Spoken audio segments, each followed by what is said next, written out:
অসমৰ বৌদ্ধিক ক্ষেত্ৰখনৰ গৰিমা অতীতৰ পৰাই শিৱসাগৰে অতি সমৃদ্ধ ৰূপত ধৰি ৰাখিছে আৰু ইয়াৰ ব্যতিক্ৰম আজিও হোৱা নাই আৰু এইবাবেই মই শিৱগৰীয়া সন্তান হিচাপে মই নিজকে গৌৰৱবোধ কৰোঁ। এই শিৱসাগৰৰ পৰাই প্ৰথমখন অসমীয়া ব্যাকৰণ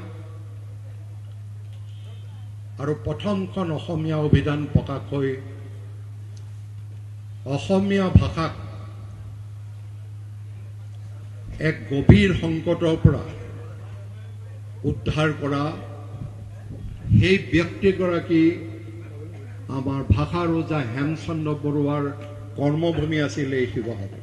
হেমকোষৰ এই যাত্ৰাৰ 125 বছৰীয়া এই দিনটো আজি শিৱসাগৰত মই উপস্থিত হৈ মই গৌৰৱ অনুভৱ কৰিছোঁ। ভাষা ৰজা হেমচন্দ্ৰ বৰুৱাদেৱক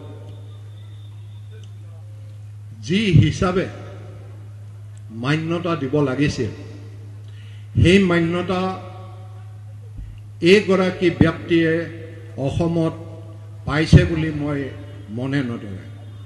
এই কথাটো আজি অসমীয়াৰ বাবে অসমীয়া জাতিৰ বাবে অতি দুৰ্ভাগ্যজনক বুলি মই অনুভৱ কৰোঁ।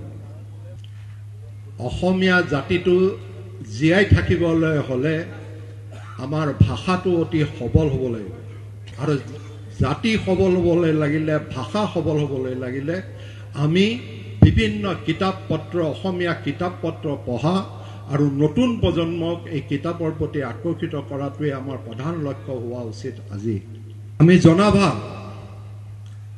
যে ধৰ্মই এটা জাতি জীয়াই নাৰাখে,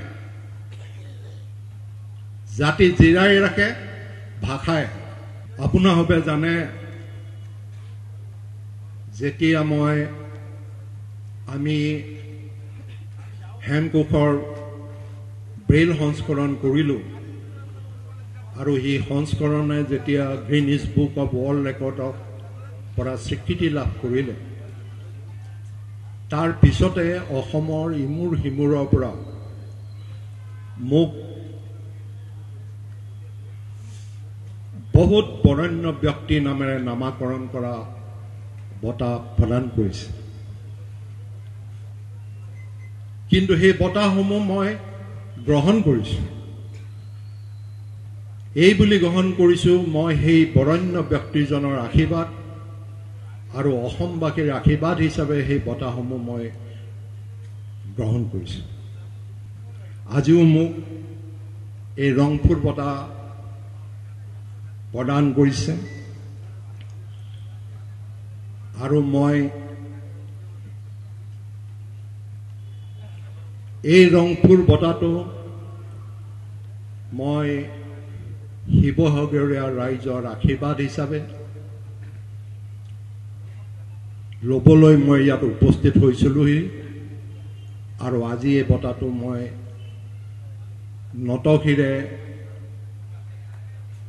অসমীয়া শিৱসাগৰৰ ৰাইজৰ আশীষ নিৰ্মালী হিচাপে মই গ্ৰহণ কৰিছোঁ।